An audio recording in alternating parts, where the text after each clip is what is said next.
ಅಂದ್ರೆ ಬರ್ಸಾನದಿಂದಂತೂ ದೂರ ಹೋಗ್ಲೇಬೇಕಲ್ವಾ? ಸರಿಯಾಗಿ ಹೇಳಿದ್ರಿ ಅಣ್ಣಯ್ಯ ನೀವು. ಈಗ ರಾಧಾ ಇಷ್ಟ ಪೂರೈಸಬೇಕು ಅಂದ್ರೆ ನಾನು ಬರ್ಸಾನದಿಂದ ದೂರ ಹೋಗ್ಲೇಬೇಕು. ಈಗ ನಾನು ಹೋಗ್ತೀನಿ.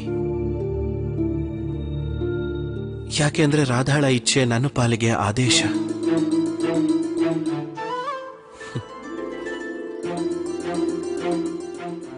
ಆದ್ರೆ ನೀವು ಅಣ್ಣಯ್ಯ, ನೀವೊಂದು ತಪ್ಪು ಮಾಡ್ಬಿಟ್ರಿ.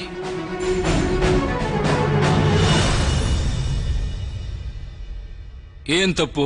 ರಾಧನ್ಗೆ ನನಗೆ ಇಲ್ಲಿಂದ ದೂರ ಹೋಗೋಕ್ ಹೇಳ್ಬೇಕು ಅನ್ನೋ ಯೋಚನೆ ಕೊಟ್ಟಿದ್ದು ನೀವೇ. ಯೋಚನೆ ಮಾಡಿ, ಮನುಷ್ಯ ಏನ್ ಮಾಡ್ತಾನೆ, ಯಾರನ್ನ ಮರಿತಾನೆ ಮತ್ತೆ ಯಾರನ್ನ ನೆನ್ಪಿಟ್ಕೋತಾನೆ ಯೋಚಿಸಿ.